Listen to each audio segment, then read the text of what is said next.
भारत और पाकिस्तान के बढ़ते तनाव के बीच मंगलवार को बीजिंग में चीन के विदेश मंत्री वांग यी ने पाकिस्तान के उप प्रधानमंत्री और विदेश मंत्री मोहम्मद इशराक डार से मुलाकात की। दुनिया भर में आतंकवाद को संरक्षण देने पर आलोचना झेल रहे पाकिस्तान को इस मुलाकात में चीन का खुला समर्थन मिला है।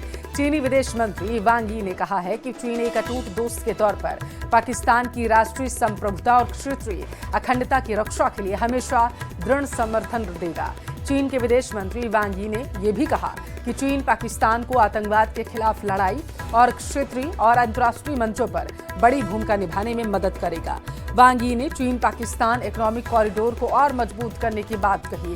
दरअसल यह मुलाकात ऐसे समय में हो रही है जब भारत और पाकिस्तान के बीच तनाव चरम पर है। जानकारों के मुताबिक पाकिस्तान की आतंकवाद को बढ़ावा देने वाली नीतियों को चीन का ये समर्थन क्षेत्रीय स्थिरता के लिए चुनौतियां खड़ी कर सकता है।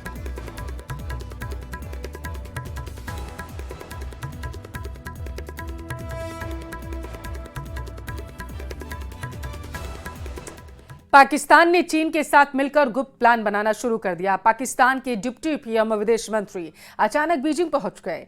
चीन ने पाकिस्तान को 5वीं पीढ़ी के स्टेल्थ जंगी जेट का ऑफर भी फेंक दिया, जो वो उसे 50% डिस्काउंट पर बेचना चाहता है।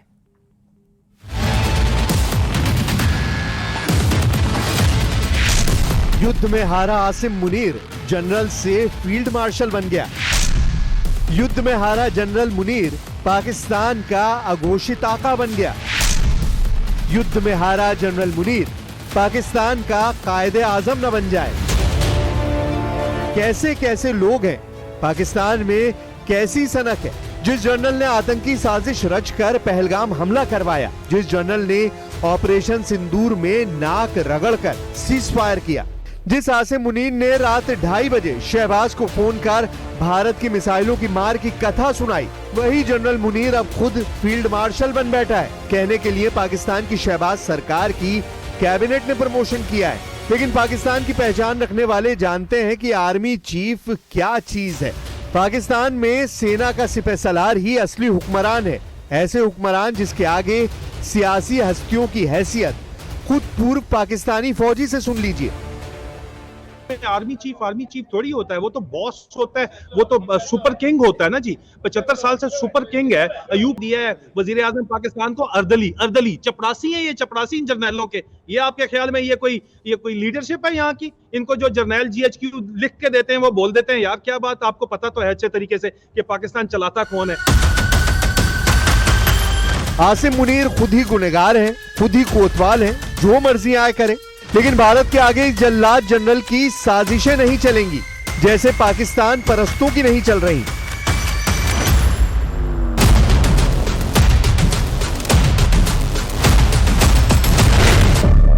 भारत माता की, भारत माता की,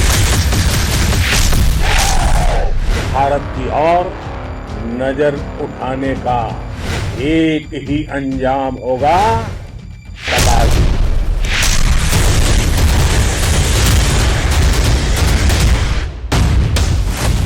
चीन, तुर्की, अजरबैजान और पाकिस्तान, ये चौकड़ी इस वक्त दुनिया में सबसे ज्यादा खतरनाक है। ऐसा अलायंस जिन्हें दहशतगर्दी नहीं दिखती, जिन्हें आतंकी आका नहीं दिखते, जिन्हें हथियारों की सौदेबाजी कर सिर्फ दौलत पटोड़नी है, खून खराबा मचाकर तानाशाही हुकूमतें बनाए रखनी है। ये गठजोड़ भारत ही नहीं पूरी दुनिया की नई टेंशन बन चुका है।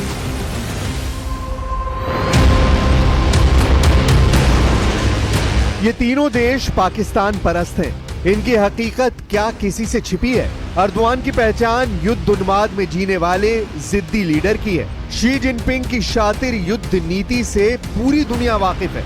अजरबैजान के सुप्रीम लीडर समीर नूरियेव का बारूदी नकाब आर्मीनिया के साथ हुए युद्ध में उतर चुका है, लेकिन इसके बावजूद इन्होंने पाकिस्तान जैसे महामक्कार का साथ दिया है और आगे भी देने का दम भर रहे हैं। इसकी वजह क्या है? क्यों पाकिस्तान के लिए तीन देशों ने आतंक परस्ती को अपना उसूल बना लिया है? तो चलिए 7 मई की उस रात जब भारत ने पाकिस्तान में हाहाकार मचाया, जब पाकिस्तान में घुसकर भारत ने आतंकी मुख्यालयों के परखच्चे उड़ा डाले, जब मुजफ्फराबाद से मुरीदके तक ब्रह्मोस का बारूद बरस रहा था, तब ये तीन देश पाकिस्तानी मोर्चे पर साझेदारी निभा रहे थे। पाकिस्तान को बचाने के लिए चीन, तुर्की और अजरबैजान छटपटा रहे थे, मगर भारत की मार से मचे हाहाकार ने जनरल मुनीर को नाक रगड़ने पर मजबूर कर दिया। पाकिस्तान ने रहम की भीख मांगी, भारत ने बड़ा दिल दिखाया, हारे हुए पाकिस्तान को बख्श दिया, लेकिन अल्टीमेटम के साथ।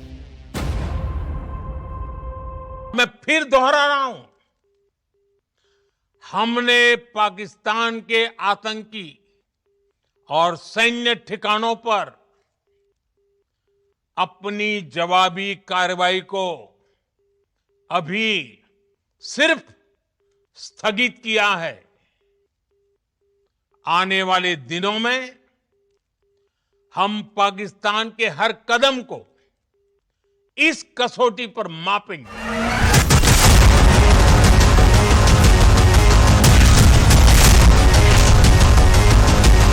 दो सेनाओं के युद्ध में एक की हार और दूसरी की जीत होती है, लेकिन एक ही युद्ध में कई देशों की सेनाएं हार जाएं, उनके हथियार तहस नहस हो जाएं, तो उसे ऑपरेशन सिंदूर कहते हैं। कहने भर को ये युद्ध पाकिस्तान के विरुद्ध हुआ, आतंकियों के संहार के लिए हुआ, लेकिन हारने वालों में सिर्फ पाकिस्तान नहीं, मार खाने में सिर्फ जनरल मुनीर नहीं, 90 घंटे के भीतर वो सब हार का जहरीला घूंट पीने पर मजबूर हो गए, जिन्होंने पाकिस्तान के लिए जी जान लगाई।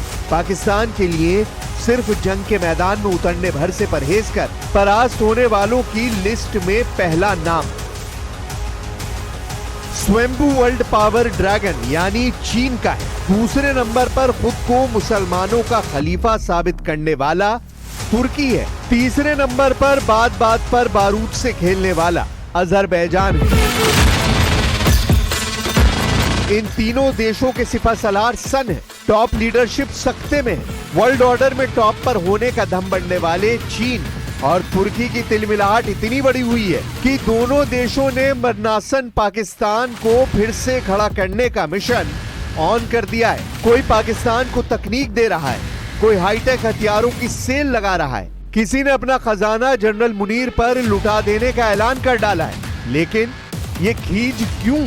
आखिर युद्ध में मारा तो पाकिस्तान गया, पीटे तो पाकिस्तानी पायलट गए, धज्जियां उड़ी पाकिस्तानी सैन्य अड्डों की, लेकिन असलियत सामने आ गई चीन की, तुर्की की, अजरबैजान की, साथ ही कतर जैसे कट्टर पाकिस्तान प्रेमी की। कतर भी पाकिस्तानी जनरलों के ट्रैप में फंसा हुआ है। शहबाज शरीफ से कतर के शेख भाईचारा निभा रहे हैं, लेकिन सबसे ज्यादा जो बिलबिला रहा है वो चीन है। चाइनीज मार्शल ने जनरल मुनीर की जान बचाने के लिए सबसे हाईटेक जंगी जेट भी खैरात में देने का ऐलान कर दिया है। अब देखिए, उधर इस्लामाबाद में एक नया कांड हो गया। जनरल मुनीर का प्रमोशन कर उन्हें फील्ड मार्शल बनाने वाले शहबाज की हालत खराब होने लगी। एक बार फिर से पाकिस्तान में तख्ता पलट होने की आशंका जताई जा रही है। चीन ने पाकिस्तान को मजबूत करने के लिए अपने अत्याधुनिक स्टेल्थ फाइटर जेट J-35A की डिलीवरी में तेजी लाई है। न्यूज 18 को सूत्रों से मिली एक्सक्लूसिव जानकारी के मुताबिक अगस्त 2025 में पाकिस्तान को 30 जेट्स की पहली खेप मिल सकती है। ये फैसला हाल ही में भारत और पाकिस्तान के बीच हुए टकराव के बाद लिया गया है। बीजिंग और इस्लामाबाद से मिले इनपुट्स के मुताबिक पाकिस्तान को ये जेट्स 50% डिस्काउंट पर दिए जा रहे हैं। इतना ही नहीं, पाकिस्तान एयरफोर्स के पायलट्स को ट्रेनिंग के लिए PLA एयरफोर्स हेडक्वार्टर बीजिंग भेजा जा चुका है। इस डिफेंस डील के अलावा चीन ने CPEC के दूसरे फेज के तहत पाकिस्तान में सिविल और मिलिट्री इंफ्रास्ट्रक्चर के लिए $25 अरब के निवेश का ऐलान किया है। पाकिस्तान ने इसके बदले ग्वादर पोर्ट तक एक्सेस और सिक्योरिटी देने का वादा किया है। 5वीं पीढ़ी का multi role stealth fighter jet अब पाकिस्तान को मिलने वाला है। ये लड़ाकू विमान सटीक हमलों को अंजाम देने में बेहद असरदार है और रडार पर नजर नहीं आता। ये 2 इंजन से चलता है और हथियारों को छुपाकर ले जाने की खासियत रखता है। इसमें इंफ्रारेड सर्च और ट्रैक सिस्टम जैसी एडवांस टेक्नोलॉजी लगी है। फिलहाल PLA में इसकी फ्लाइट टेस्टिंग जारी है। खास बात ये कि पाकिस्तान ने J-35A जेट में गहरी दिलचस्पी दिखाई है। रिपोर्ट के मुताबिक अगस्त तक पाकिस्तान को 30 J-35A जेट मिल सकते हैं।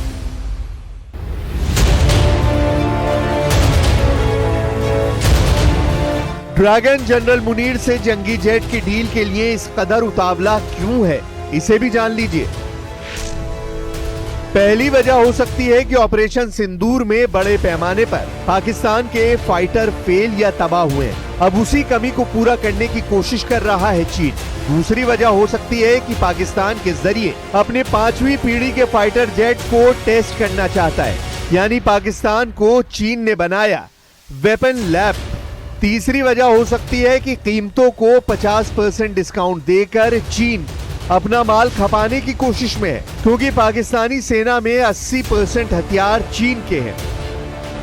चाइनीज पॉलिसी की पोल ऑपरेशन सिंदूर ने खोल कर रख दी है। मेड इन चाइना हथियारों का सच भी दुनिया ने जान लिया है। चीन की साइबर आर्मी सच को छुपाने के लिए मरी जा रही है। ऑपरेशन सिंदूर के वक्त चीन ने वाइबो जैसे अपने सोशल मीडिया प्लेटफॉर्म पर पाकिस्तान के फर्जी दावों को हवा देना शुरू कर दिया था। हैशटैग्स चलाए गए, India opens flood gates, Pakistan shot down 6 Indian fighter jets. Pakistan की बातों को हूबहू दोहराकर चीन ने अपना एजेंडा साफ कर दिया। भारत के खिलाफ प्रोपेगेंडा चलाकर चीन अपने हथियारों का प्रचार कर रहा था। चीन ने वॉर टेंशन के बीच अपने हथियारों की जमकर मार्केटिंग की।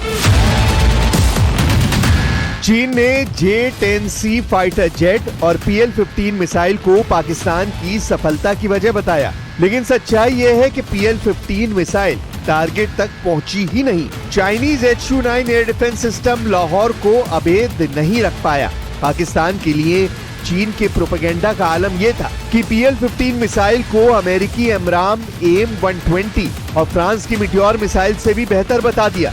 सबसे चौंकाने वाली बात यह है कि चीन के कब्जे वाले सभी मीडिया संस्थान, जिसमें CCTV न्यूज, बीजिंग न्यूज, सिना मिलिट्री, रेफरेंस न्यूज समेत तकरीबन 2 दर्जन से ज्यादा चैनल वाइबो हैंडल पर फेक न्यूज फैलाने की कोशिश में जुटे रहे। उधर पाकिस्तान पिटता रहा। पाकिस्तानी एयरबेस पर मिसाइलें बरसती रहीं। भारत के प्रहार से पाकिस्तान में हाहाकार मचा रहा। इस बीच JF-17 और विंग लूंग 2 जैसे चीनी सिस्टम भी फेल हो गए, जबकि AR-1 जैसी laser guided air to surface missile को भारतीय रडार ने ट्रैक कर इंटरसेप्ट कर लिया। चीन के हथियारों की साख धराशायी हो गई। तब पाकिस्तानी जनरल दुखड़ा रोने बीजिंग पहुंचे, जिन्हें फिर से चीन ने J-35A नाम का झुनझुना पकड़ा दिया है। पाकिस्तान जिन हथियारों और जिन देशों के दम पर उछलता है, उनका तमाशा पूरी दुनिया देख रही है। तुर्की के डिफेंस स्टॉक में भयंकर गिरावट शुरू हो गई है। तुर्की के हथियार निर्माताओं को खोजने से खरीदार नहीं मिल रहे। बाकी क्या ही कहा जाए। हालांकि पाकिस्तान अब भी शैतानी साजिशों से बाज नहीं आ रहा। भारत में जासूसी के आरोप में ताबड़तोड़ हो रही गिरफ्तारी इसका सबूत है। पहलगाम हमले के बाद खुफिया एजेंसियों ने कोड नेम से ऑपरेशन मीर जाफर शुरू किया, जिसके तहत पाकिस्तान के संपर्क में रहने वाले और उन्हें जानकारी भेजने वाले जासूसों की जानकारी जुटाई गई। जासूसों की पहचान के बाद शुरू हुआ ताबड़तोड़ गिरफ्तारियों का सिलसिला। ऑपरेशन सिंदूर की तर्ज पर चलाए गए ऑपरेशन मीर जाफर ने पाकिस्तान में हड़कंप मचा दिया। अब तक जिन जासूसों का पर्दाफाश हुआ है, उनका पूरा नेटवर्क देखिए, जिसमें सबसे अहम किरदार है दानिश, जो पाक उच्चायोग का अधिकारी है। ज्योति मल्होत्रा, यूट्यूब और जासूसी नेटवर्क की अहम किरदार। शाकिर, राना शहबाज, ज्योति से पाक में मुलाकात, ज्योति के फोन में जट रंधावा के नाम से नंबर सेव। गजाला, जासूसी नेटवर्क की खजांची। यामीन मोहम्मद, गजाला का करीबी। देवेंद्र सिंह ढिल्लों, हरियाणा के कैथल से गिरफ्तार। अरमान, हरियाणा के नूह से गिरफ्तार।